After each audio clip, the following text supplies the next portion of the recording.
a large lady. And I was frankly nervous about it because I didn't quite know how to deal with this. I wasn't totally comfortable with it. I discussed it with my wife, who said, you should explore this, try it, see where it takes you. And a very good friend who has since passed on, but she was an important curator and museum director, once said to me, do what scares you in your search for what to do as an artist. Do what scares you. And this scared me because I didn't want to mistreat her. I didn't want to misrepresent her. But I thought, I've got to try it. She's offering the opportunity, and I could take advantage of it. So I did. I shot some photographs of her. And the next time I had a showing of my work, I included a couple of pictures of her along with the classic stuff that I've been doing. She got all the attention. And the attention was very personal. It was, who is she? How did you find her? How did you come to photograph her? Because you don't see that kind of body in female figure work as a rule. You see the more classic, conventional type of figure. People were curious about her. It was the first time that anybody asked me specifically about the model. Typically, you get different kinds of questions, including what kind of camera do you use, you know, that kind of stuff. In this case, they wanted to know about her. What's her story? And I found that intriguing, and I decided to explore this work, this full body work. And I rounded up this group in San Francisco, and I asked them to pose in a pose that was made rather famous by Herb Ritt, the collection of fashion models. Naomi Campbell and Stephanie Seymour and those people in a group huddled on the floor, nude, that Herb Ritt shot. And I sent that picture to them in San Francisco, and I said, can we duplicate this with larger bodied women? And that's how the project came about. I don't represent it as being a proponent of full figure lifestyle. I've had a lot of people respond to me and say, thank you for doing this, because there are some of us out here who look like that. And we've never seen ourselves represented in any positive way. Typically, and the woman who ran that organization that rounded up these people for me said that, and she was an anthropologist by training, she said, typically, when a heavy person comes out on stage, it's time for comedy. It's a joke. And it's unfair. There are people who, not by their own choice, are larger-bodied people. Different than the body types that are accepted as the classic way you're supposed to look. And then I began to understand that there's a tremendous amount of commerce involved in selling women various kinds of products, which will supposedly bring them into more of a conformity where the body type is concerned. This is the way you're supposed to look. And we can sell you a diet or an exercise program or clothing of a kind or whatever it is that will help you to achieve that look. Many, many women will never achieve that look simply because of the body they're born into. But they're being sold a lot of goods in an effort to prove to them, or at least point out to them, that they don't look the way they're supposed to. You're not supposed to look like that. So it's a gigantic industry, and I find that when you're really into some creative search for some meaning in your work, you're going to run into interesting ideas, and the ideas are what make the work interesting and what makes the work worthwhile for me. It's all about concept and ideas. I hope that answers your question. Yeah. Yay, bravo. All right, next. I've got a question. My name's Joshua. Hello. The woman that you referenced, Heather McAllister, the quote was, anytime there's a fat person on stage as anything besides the butt of a joke, it's political. And political, add physical movement, then dance, then sexuality, and you have a revolutionary act. Do you consider your work with the Full Body Project a revolutionary act?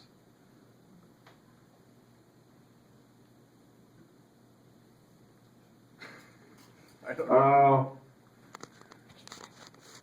I'm sorry, what? I think you have to. You have to come forward. Here, I'll Yeah. come closer. Yeah. Come I closer. didn't, I got the question, I got You the got question. questions? Okay. Yeah, I don't consider myself a Che Guevara. You know what, though? Do you think your work is with this project is political? Does it have political ramifications outside of the fine art world? If it does, it was not my intention. I didn't intend to be radical or revolutionary. I wanted to explore and to learn something, and to create interesting work that would create discussion. Work that creates discussion is meaningful to me. And I wasn't trying to revolutionize or radicalize women or photography or the politics of body size. I was trying to create discussion. And I think I was successful in doing that. Well, can I ask you, so does it, because I think it is kind of political, but I think all art should be political. That's just my personal opinion. I'm one of those artists.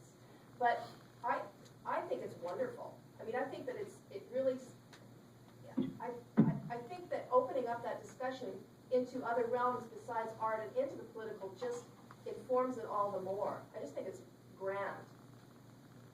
Well, I'm flattered. I think I'm flattered that you like it. I agree with you. It is political, and I agree. All art is political at some level. At some level, it is political. I didn't set out to say I'm going to really tell people something political here, but it turns out to be political. You're right. You're right. Right. Who else? Is there anything you would have done differently to make more of a political statement if you were going about it that way? You mean in that particular project? I don't think so. I don't think so. I did run into as a sidebar, I ran into an unfortunate issue with the publication of the book. We've seen the book, I assume. Yes. Yeah. Yeah, okay. The publisher, a rather amateurish, nice guy, amateurish, failed to get the proper clearances for the use of the photographs. I shot in two places. I shot at a gallery in San Francisco, and then later at the Hammer Museum in Los Angeles. I had permission to shoot at the gallery because I knew the gallery owner, and I contacted her, and she gave me some space to use, and I paid the models and had permission to shoot there. While I was there to shoot the group on the floor, there was in an adjacent room a show of an artist's sculpture, some sculptural works, which I found interesting, and I thought I'd like to shoot the models around that sculpture. The sculpture was kind of hard-edged, contemporary hard-edged wood and metal sculpture, and I thought it would make an interesting juxtaposition against these figures. And I called the gallery owner. It was at night, she was at home, and she said, yes, you can go ahead and do that, and I did. And then, just in time for the publication of the book, I said to we had discussed it earlier with the publisher, did you get the clearance from the artist whose sculpture was going to be shown in the work? Oh, no, he said, have to do that. Well, the artist, who was in Scotland, didn't even look at the work. He said, no, I don't want my work shown with anybody else's work, as part of somebody else's work. And we could not get the clearance. So, because we were so close to printing date, and the printing was taking place in Italy, it got very complicated. And the publisher arranged for some other artist to do some photoshopping on the photographs which contained that sculpture. And there's a whole bunch of stuff in the background, some dizzying kind of wall things that you'll see if you look at some of the pictures, which I didn't like, but I had to let it go. It was either stop the printing or let it happen, and I let it happen. I should not have. But in any case, I learned a lesson about how your work gets shown and the things that can happen in the process of getting your stuff published. But I don't know if you find that interesting, but if you're ever in a situation like that, get permission. Yeah.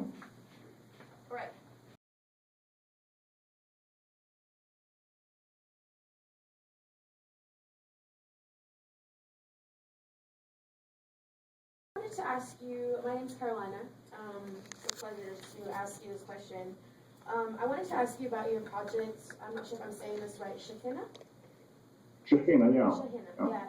I wanted to know what your personal opinion is in that project that you did, your feelings about sexuality and spirituality, and how you personally feel about your reaction as a Jewish male in American culture with those photographs that you took of women wearing what would traditionally be garments that males wear, and kind of the reflection or the reaction that you got from that project, because that also includes female nudes specifically. So. Yeah. Well, maybe I was naive. It should not have come as a surprise to me that if you mix sexuality and religion, you're going to get some interesting responses.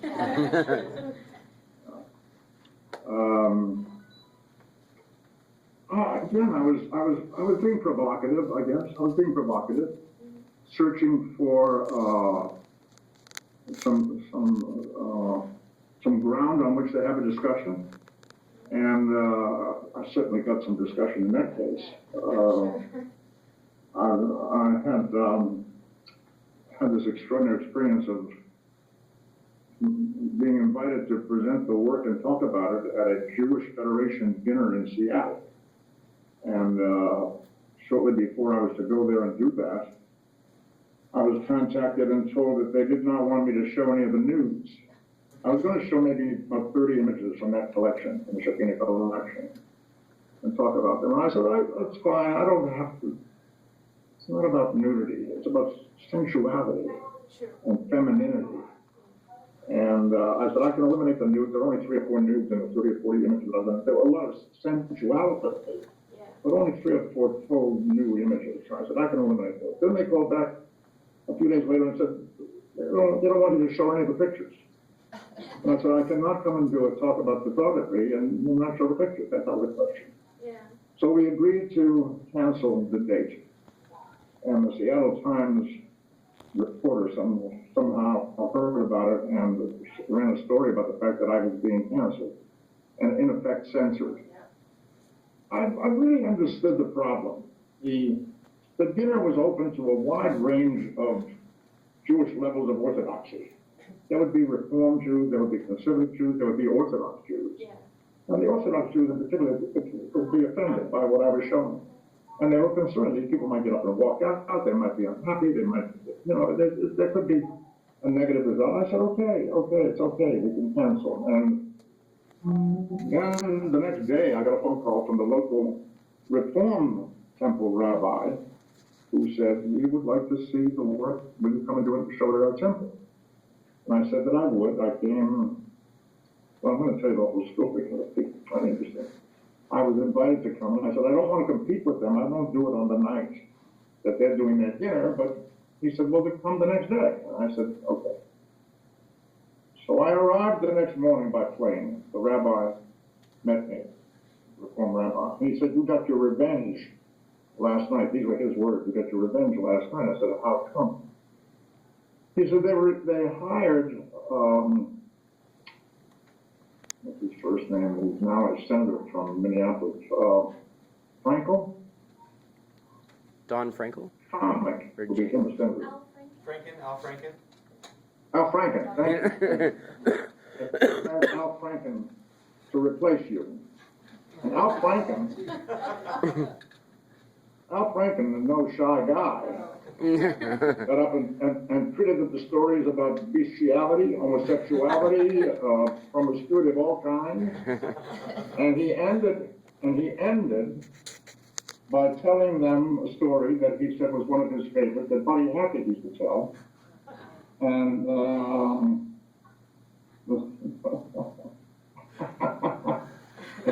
don't have to tell you what it was, but it was. Oh, we're all adults here. You're all adults? Okay. A guy wakes up one morning and finds a bump growing out of his forehead. And he goes to he's telling Al Franken is telling this story to this dinner crowd. And he goes to a doctor, and the doctor examines him and says, I've never seen anything like this. You're growing a penis out of your forehead. And I said, no, that's impossible. I can't. He said, no, you're absolutely, I'm sure, you're going to have a full-grown penis growing out of your forehead. And the guy said, well, cut it off. The doctor said, I can't do that. If I do that, it's connected to your brain. You will die if I cut it off. And the guy said, well, I cannot go through life seeing a grown penis growing out of my forehead every time I look in the mirror. And the doctor said, you'll never see it. And the guy said, why? And the doctor said, because your balls will be covering your eyes.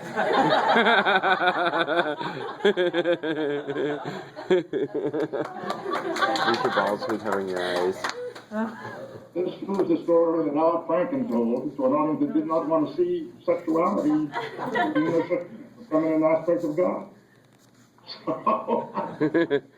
So I told my stories of that and showed my pictures that night to about 800 people. And in a crazy way, they had helped the book a lot because the book got national attention because of the censorship story.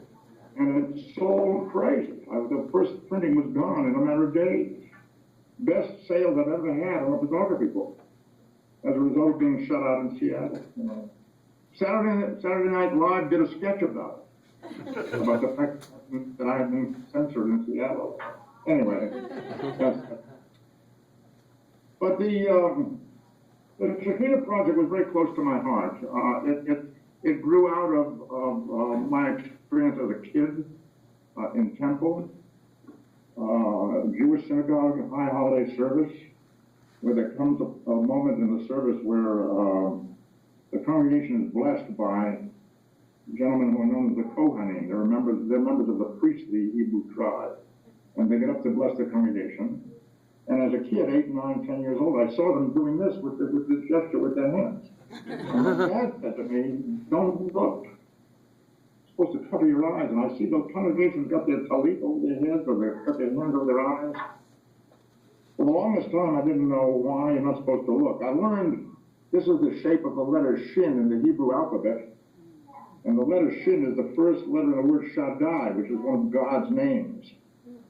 So they're using a symbol for God's name as they bless the congregation. But why are you not supposed to look? Well, a rabbi eventually told me, you're not supposed to look because the mythology tells us that during that benediction, the Shekhinah, the feminine aspect of God, comes into the sanctuary to bless the congregation. She is a deity, and a deity gives off a light that could be very damaging if you see it. It could even be fatal. So you protect yourself by covering your eyes.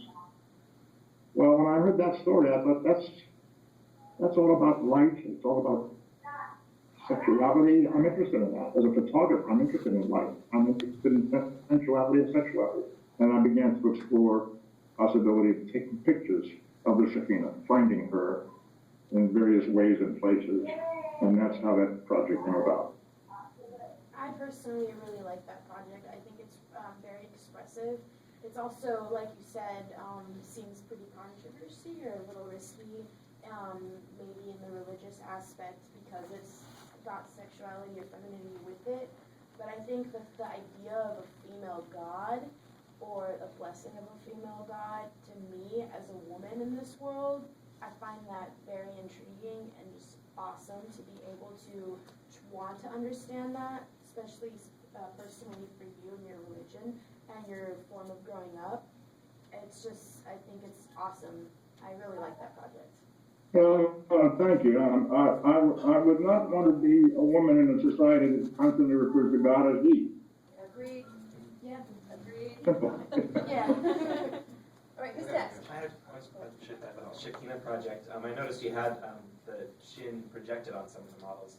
That was interesting. But my question about that project is, did you find it challenging to balance the sense of the erotic and the spiritual in such a way that neither one kind of overbalanced the other and took over? I wasn't thinking eroticism. I was thinking sensuality and physical freedom. If she's a deity, she's entitled to dress or undress anytime she wants to or anywhere she wants. as far as I'm concerned. I thought, I wanted to sneak up on her.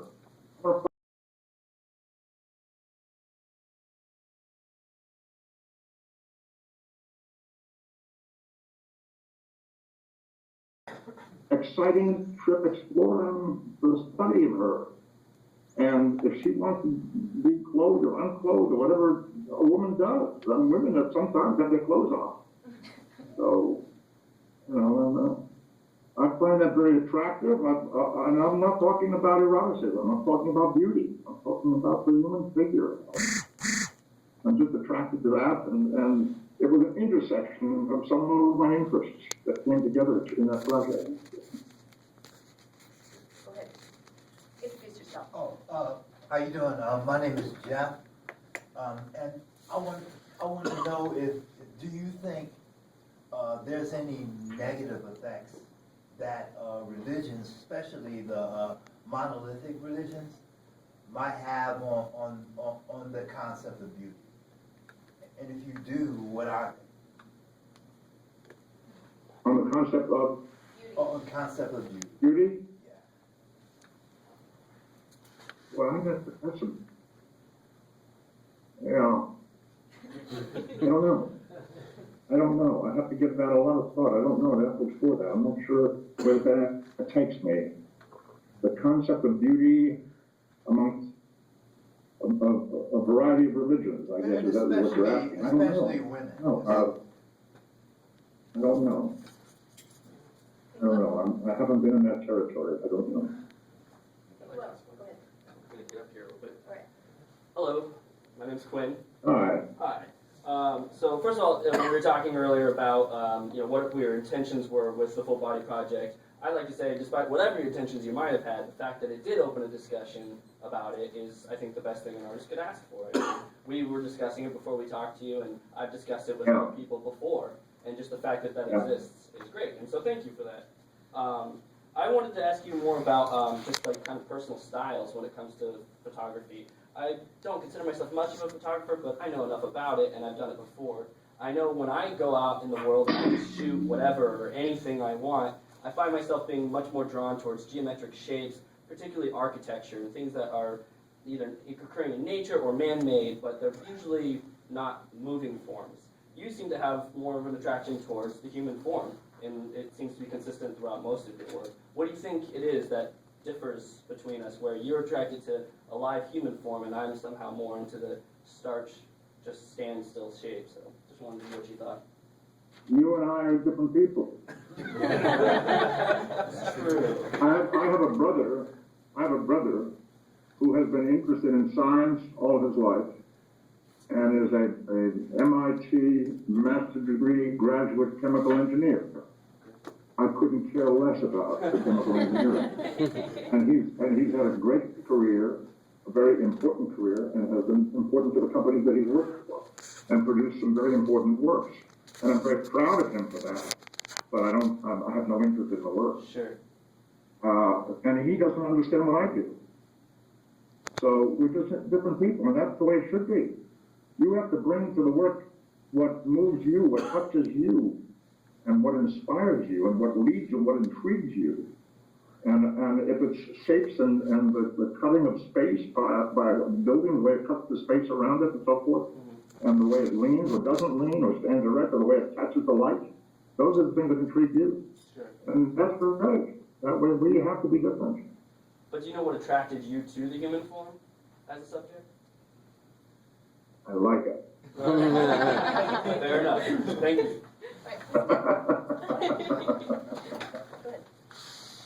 Hi, my name is Levi. Being Hello. Go ahead. He's speechless. wow, sorry. Well, while you're thinking, somebody else want to ask a question? I have a question. Okay. Yeah. Yes. My question is pertaining to what you were talking about, just general aesthetics of the human body. And my question about the Full Body Project was, how did that project change or not change your personal concept of female beauty? And did it help define a different kind of female beauty, or was it all just sort of the same all-encompassing beauty? Well, it made me much more terribly conscious of our cultural view of the figure, and particularly the female figure. It made me terribly conscious of the kind of advertising that takes place, the kind of photoshopping that takes place, even with highly professional, highly paid models. Their bodies are photoshopped, their faces are photoshopped, everything about them is photoshopped. It made me conscious of the costuming, the clothes that women are being sold, and how they're being sold. It made me conscious. I discovered that some manufacturers cheat on the sizes that they put on a piece of clothing. That a piece of clothing that should be marked a size 2, maybe marked a size 4, to make a woman put it on and feel that, wow, I can get into a 2, when it's not really a 2. But it makes them feel good and they buy it.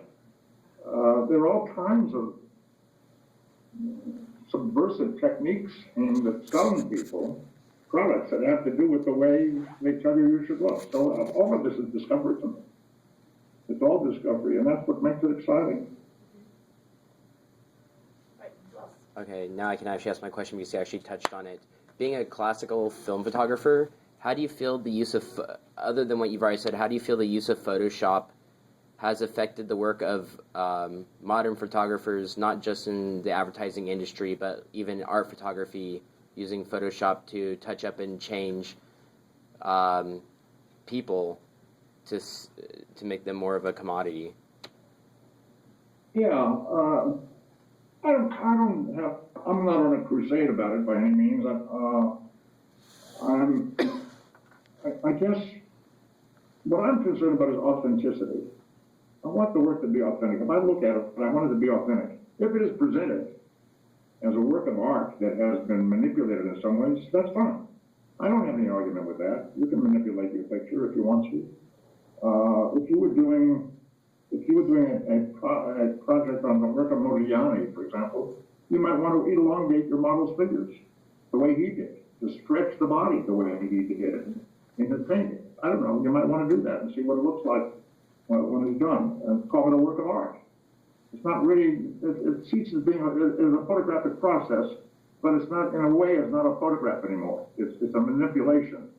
And that's okay. That's okay. If it's presented as a work, if it's presented as a truth, I have a problem with that. And I find it deceitful. And I think there is a lot of deceit in the work that's being done photographically. That's what's going on in our culture. And I think some of my work is a compliment on that. Thank you. Close. I had a question. My name is Joseph. I had a question about the Secret Sales series. What was the intent behind that? Was it just to kind of display the obviously the sales that we kind of keep behind closed doors, or was it more so a exploration into why there are secret sales? Or at least that's what I took from it. I think it would be really interesting for you as a group of people to discover that amongst you in that room where you're sitting now, there are some hidden or fantasy or secret beings that the other people in the room don't know about. And that's what intrigued me. I came across a piece of writing on the internet. I do a lot of surfing. I don't know, just random surfing. I find stuff. And I came across a story that comes to us from the ancient Greeks about a seminar that took place in Athens. Aristophanes, a very well-known philosopher and playwright of the period, at this symposium. And my guess is that the symposium was a lot of guys drinking a lot of wine, exploring the question of human angst, human sense of existential anxiety that many of us, if not all of us, feel at some time. Some sense of things aren't just quite exactly right. And he said he had an explanation, very fanciful explanation of the human angst. And he said humans at one time were double people. We had 2 heads 4 arms and 4 legs, and we were attached back to back. And these humans, he said, became very powerful and very arrogant. I don't know how they could have gotten around attached back to back like that, but this was his idea. And he said the gods became upset with their arrogance,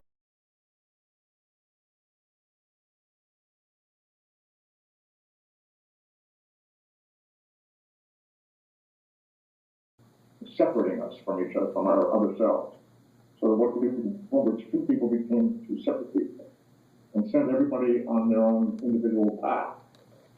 And human angst, he said, is a result of that separation and of people searching to reintegrate, to become whole again, to try to find the lost and missing part of themselves, to become whole again. And that anxiety is the result. I found that a very intriguing idea.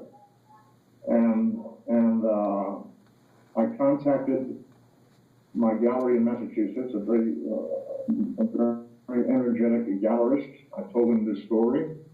I said I would like to round up some people and ask them to come to be photographed as their secret or hidden or fantasy self. We rounded up 100 people. I photographed 100 people over a period of 2 or 3 days by appointment. They knew that I was coming to shoot the pictures, and they were free to bring to the session whatever they wanted to present as their other self. I had no idea what would walk in the door. And it was extraordinary, extraordinary. People came with the most wonderful stories. There is a video, I don't know if you've seen it. There was a 40-minute video of the process. My interviewing each of these people as they arrived, and the process of photographing them. And if you haven't seen it, I can send a copy of the catalog and the video. I would encourage you to look at it and you find it interesting. That'd be great. I'm sorry? That would be great. Yeah, I'll send it to you, yeah. This is the way these projects come into being for me. It's totally conceptual. Totally conceptual. I don't carry cameras anymore. I used to. Many years ago, I used to carry cameras wherever I went and photograph buildings, people, landscapes, whatever caught my eye. And I became much more conceptual in my approach. I put away the cameras. I don't pull out the camera unless I'm on a project that I want to use for and do an essay on a subject.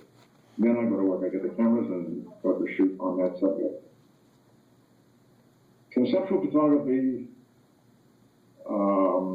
is a very rich territory for me.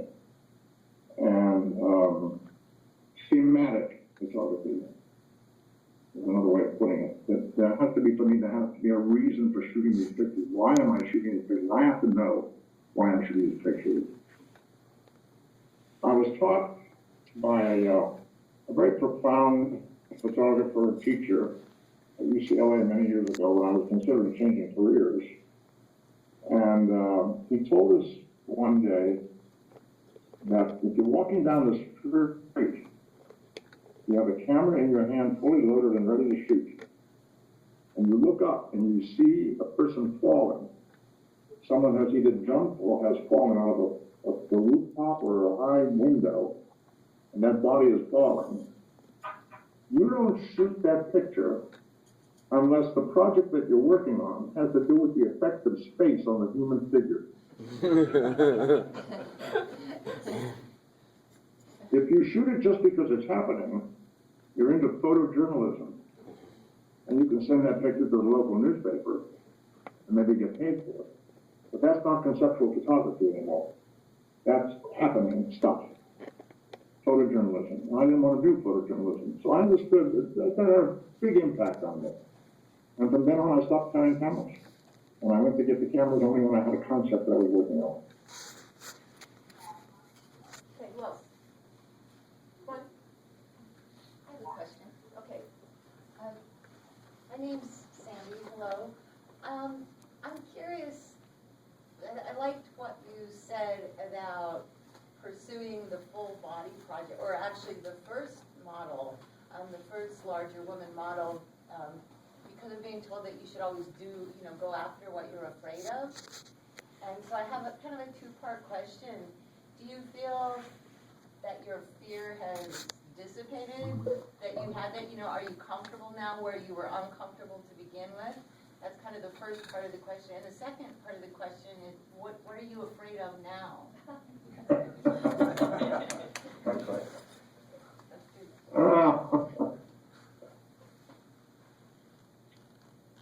I'm 82 years old. There's not much that scares me.